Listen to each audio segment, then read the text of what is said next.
Alright, magandang araw sa inyo mga boss, mga mama, mga sir. No? Bago po tayo mag-vlog ng property, meron lang po akong special shoutout. Actually, mag-shoutout si Ma'am Emeline. Yan si Ma'am Emeline. Hello po, good afternoon. Shoutout ko lang po si Sir Skipper J po. Hello Sir Pogi. Okay.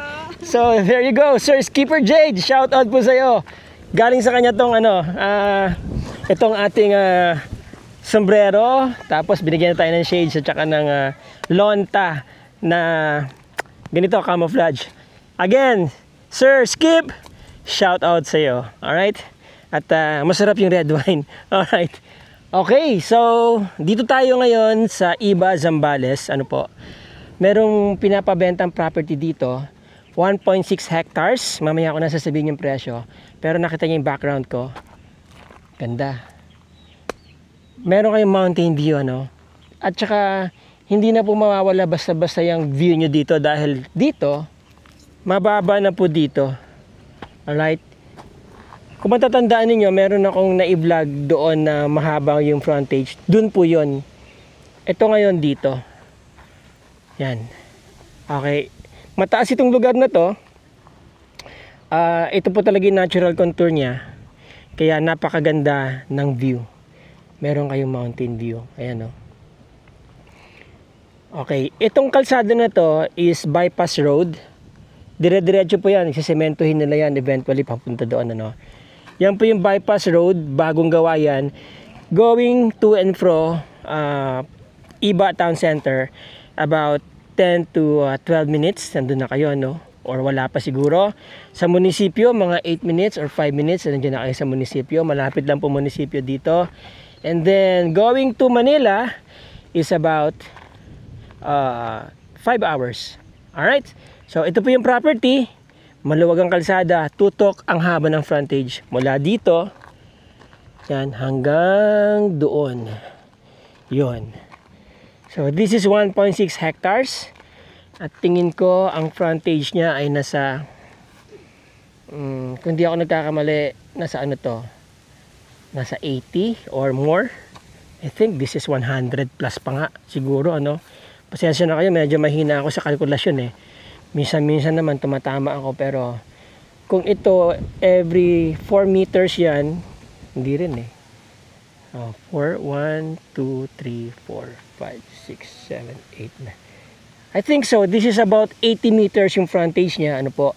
Tapos nasa 200 meters yung kanyang pahaba. So 1.6 hectares. Okay? Tignan po natin sa drone shots. Pasilip natin kay Choco.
Okay, nakita nyo naman po sa drone shots mga boss, mga ma'am, mga sir, ano po. Ang ganda ng lugar, ang ganda ng property. Napakagandang farm, napakaganda pong gawing farm ito. Very ideal lang size, 1.6 hectares lang ano po. Ang dami nyo pwedeng gawin. Yung mga nakikita nyo mga nakatanim dyan, hindi na po tayo papasok no? Kasi wala naman tayo talaga makikita mga fruit bearing trees aside from yung mga Madre de Cacao. Yan. Now, meron kayong nakikitang daan dito sa drone shot. Dire-diretso po yan doon sa caretaker na nakatira doon sa dulo. At yung dulo, meron pong creek doon. Nandun po yung boundary. Dito, meron silang malaking puno ng duhat. Yan. Okay? Itong kalsada na to, dire-diretso po yan. Iikot yan papunta sa mga resorts po dyan ng mga artista. Okay? So, this is Santa Barbara. Ang barangay po na to, Barangay Santa Barbara. Dito po maraming nag-i-invest ng mga, you know, mga kilalang mga personalities. Napakaganda kasi ng lugar. Above, siguro mga nasa 50 meters to above sea level, ano po. Kaya, napakaganda ng location. No? Yung mga naghahanap ng farm lot dyan, ito po, napakaganda nito. 1.6 hectares, clean title. That's right. You hear it right, it's clean title. Wala kayong magiging problema sa transfer, secured ang inyong investment. Alright, so there you go mga boss, mga ma'am, mga sir. Napakaganda ng property, ano? For only 12 million, sa inyo na tong farm na to. That's right, lumalabas na 700 pesos lang per square meter. Yes, clean title, 1.6 hectares, maganda location, very accessible, may kuryente, pero wala pa silang linya ng internet, pero very soon magkakaroon na rin yan. In the meantime, pwede naman kayong gumamit ng Starlink, di ba? So there you go, 1.6 hectares, clean title, 12 million pesos only. Alright. Okay, maraming salamat sa inyo mga boss. Till the next video. Ciao.